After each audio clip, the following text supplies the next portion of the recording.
So Mind Wars is about the technical and ethical challenges that face us as we enter a new era of the relationship between the neurosciences and national defense.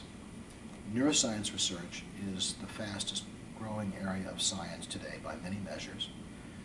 It's the genetics of the 21st century. It involves multiple disciplines.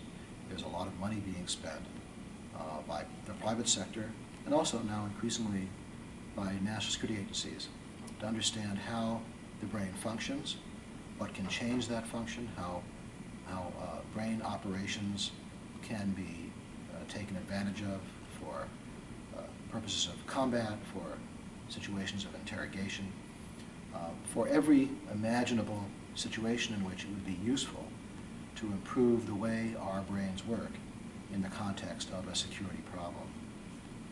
So Mind Wars catalogs a number of the technologies, the drugs, devices, processes that we know, based on publicly available information, are of interest to security agencies. And it raises the ethical, legal, and social questions that follow from this very diverse set of technologies. For example, if we could use a drug to make an interrogation, object of interrogation, more likely to be trusting of the people who are doing the interrogation, would that be an unacceptable violation of an individual's privacy? Or if we could create a simply wireless connection, a soft connection between somebody in a bunker and a robot in a combat environment, would it be acceptable to have what would in effect be a robot army?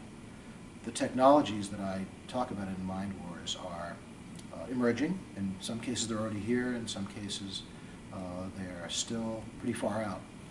But none of the scenarios that I describe are beyond a technical possibility. And I think it's time for us as a society to start thinking about the circumstances under which we would test these things and the conditions under which we think it would be acceptable and unacceptable to use them.